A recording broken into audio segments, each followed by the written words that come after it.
Les points de vue sur l'actualité, c'est maintenant sur Europe 1. Point de vue sans concession d'Axel de Tarlé, c'est dans le Zoom Écho d'Europe 1 Matin. Bonjour Axel. Bonjour Bruce. Tiens, aujourd'hui vous allez nous raconter une histoire. Une fois n'est pas coutume. L'histoire d'une incroyable erreur de calcul. Aujourd'hui, partout dans le monde, on cherche à réduire la dette publique, ça on le sait. Et à chaque fois, on se base sur une étude qui démontre le caractère nocif de la dette. D'ailleurs, on a appris hier qu'on allait battre un record en France l'an prochain. Voilà, 94% l'année Alors, le problème, c'est que cette étude sur laquelle on se base, elle est fausse. Exactement. Voilà, alors cette étude qui est à l'origine de toutes ces politiques, cette étude, elle a été réalisée en 2010 par deux stars de l'économie mondiale.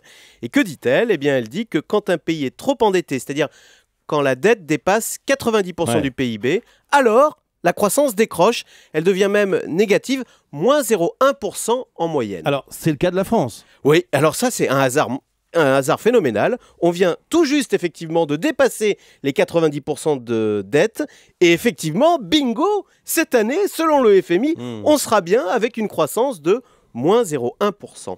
Sauf que, vous l'avez dit, et c'est ça qui est extraordinaire, cette étude qui est très souvent citée en Europe, aux États-Unis, cette étude, vous l'avez dit, est fausse. Un jeune étudiant de Harvard s'est mis en tête de reprendre les calculs. Et qu'a-t-il découvert ?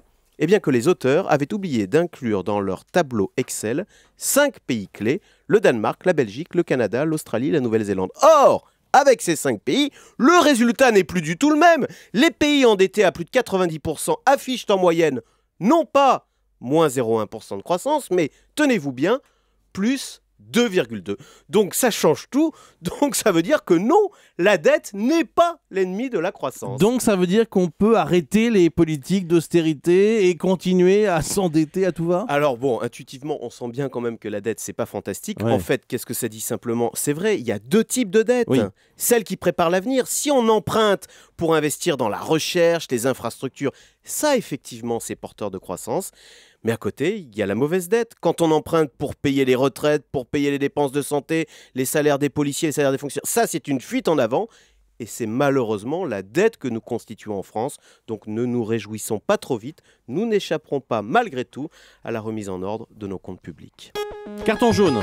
Eh bien, à propos de dette, cette décision très surprenante du gouvernement en Irlande, désormais, les ménages qui se déclarent en faillite personnelle, donc qui renoncent à rembourser leurs dettes, se verront interdits de partir en vacances à l'étranger, interdits de s'abonner à la télévision par satellite ou encore d'inscrire leurs enfants dans une école privée. Merci Axel.